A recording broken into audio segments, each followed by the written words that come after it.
It just changed the ad read on me. It was like I was used to going into autopilot on the ad read. I was like, wait a second, that's not what I'm supposed to be reading. With that said, yes, last night we also got kind of more details on a potential Ayo to the Rockets swap for Cam Whitmore. It'll be, I think, Nate Williams, Cam Whitmore, both for Ayo Dosunmu. So basically another guard, 6'5" guard, and Cam Whitmore, who's a wing, in exchange for Ayo Dosunmu. How you feeling about this one, Pat? Cam Whitmore has been underutilized in Houston. There's no doubt about that. Like there is, I think, a ton of ability there. The athleticism is ridiculous. If I'm not mistaken, I believe he's a 40+ vertical guy. So he's got explosive leaping ability. I think his on-ball athleticism allows him to do so much, especially through contact, because coming in weight-wise at 235, he's probably maybe added a little more weight at the NBA level. Almost a 41-inch vertical, Pat. Oh, my God. Ridiculous. Oh, my God. Yeah, I remember that. I remember looking at Cam and being like, okay, this is a monster. Here's where my concerns come in, though. There's a lot of development that has to still be done with Cam Whitmore because he hasn't been utilized a ton at the NBA level. The things that always pop up for me as issues for him is I feel like his IQ is not where it needs to be. And what I mean by that is it seems like he gets lost way too often, no matter the system he's been in. I mean, he's been there 2 years, or I believe both years with IMA. And there's always a time where he's been lost on the court defensively, lost on the court offensively. Like the moments are too much, and he's just not a consistent shooter right now. Doesn't mean that the gifts aren't there. You just got to develop them into them. Is that the thing we want to start doing while we also have Noah Esenge on the roster as well? And that's the thing. Like it's like unless they feel like Cam can play shooting guard, I don't understand. With Noah and Modest already here, you still got Dalen, you still got Julian, you just traded for Isaac Okoro. That's a lot of people that all are fluctuating between 3-4, 2-3, or whatever's there. Like, and not to say that, like, I get it. I get kind of the mindset behind it, right? Is that you have to extend Kobe and Ayo at the end of the season. If you trade Ayo, you don't have to worry about that. You got 3 more years on Cam Whitmore's rookie scale deal, so you're not put in a Josh Giddey situation to where you have to make a decision on extending him 1 year after getting him. You'll get 3 years to try to develop him and to see what you're going to do before you got to pay him serious money. So you're kicking that can down the road. I would say that would make me feel like re-signing Kobe is they're more willing to pay more for him at that point because they don't also have to extend Ayo. So you can talk me into this trade. The question that I have here, though, is defensively. Me and you talked a lot about the importance of having defenders on the roster with Josh Giddey and Kobe White as your backcourt. Ayo's one of those guys. Now, I know you got Isaac Okoro, but that's 2. Now, Noah Esenge as well, unless you feel confident that what he's going to be able to bring for you defensively right away. Modest taking a step. Then we're starting maybe cooking a little bit there where I could see it.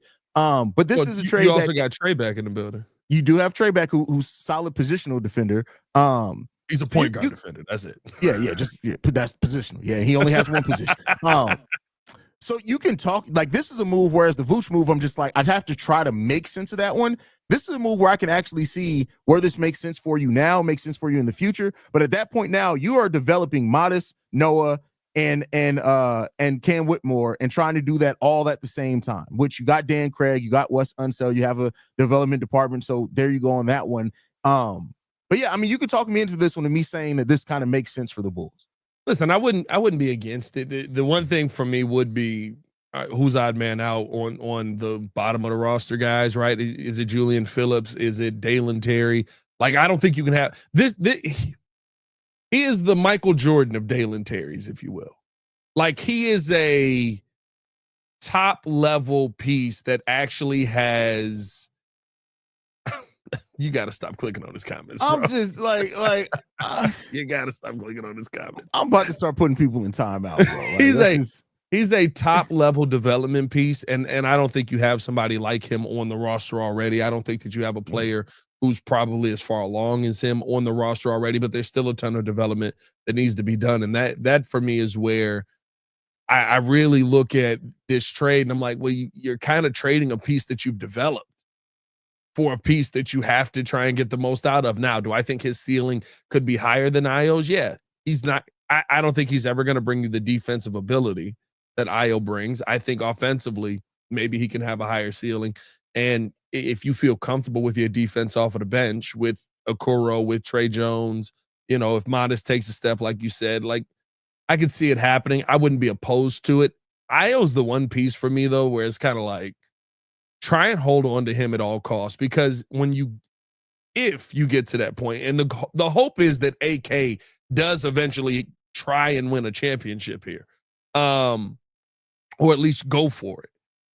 Players like Ayo are exactly what you're going to need. If we trade Ayo Dosunmu away, we are going to have a moment where if the Bulls are ever competitive in this AK regime, where we go, man, what we could really use? A guy who can defend everybody, who was willing to throw his body around, who's willing to do all the dirty work, who can still go out there and get you 13 to 18 points in a game, depending on how well the shots fall in that day, who can knock down the three ball. It'd be great to have the everyman guy. What's he doing? He's probably winning a lot now. I'm not even putting this up because it's stupid. I didn't even realize he left it. No, there's a team option for next season. So he doesn't become a restricted free agent until the summer of 28. So there you go on that one. Like, it's people just be wrong. But no, I agree with you. Like, I was one of those players that, to me, it's if you don't like, people can easily take Ayo for granted, but then the moment you become a competitive team, you're looking for a player like Ayo. You're looking for a player like Ayo that can defend multiple positions, that can come in, can start for you, can come off the bench. He finds a way to be productive in both. And so that is a risk that the Bulls would have to wonder if they have in what they're doing there. But, like we say with a lot, Pat, you got to get to winning first. Yeah, you do got to get to winning first. And that's why it's not like you can sit there and just say, hold on to Ayo Dosunmu at all costs. I do think that there is going to have to be, you're at a crossroads with this team where you're going to have to kind of figure out, okay, who's really a part of the future and who isn't. And that means some of your favorite Chicago Bulls are going to be gone. I mean, we see people every day. And the thing, don't trade Kobe, don't trade P. Will, don't trade Ayo. And the thing is that people can't keep saying we don't ever get assets back for trades, and then keep saying why are we trading P. Will? No, guess what? If you want a good asset back in the trade, you're going to have to trade good players. Yeah. And that's just is what it is. Even people are like, we can't trade Kobe. He's our best player. Well, I'll tell you that right. I'll tell you right now. If Kobe continues to be your best player, shout out for 8 years of the playing. Isn't he coming in off a step? Isn't Cam coming in off of 2 years of MCL injuries too, though? I don't know. I didn't not even look torn, but injuries that have kept him out for a considerable amount of time. Injury history. So yeah, you may be correct on that one. I have to look that up. I think there's an injury history a little bit there with Cam as well, which you got to kind of take into account. But listen, as far as the talent, he's a heck of a talent. You can do a lot worse. Ayo feels like one of those guys you hold on to at least until you try to get, competitive quickly, which it sounds like if the summer of 2026, Haize, we're going to be competing all the way around. Competition. Dominating competition. Before we get to this next topic, man, about day 3, no giddy deal and some of Brian Windhorst's comments. Let's talk about the fact that Mo Wagner looks like a villain.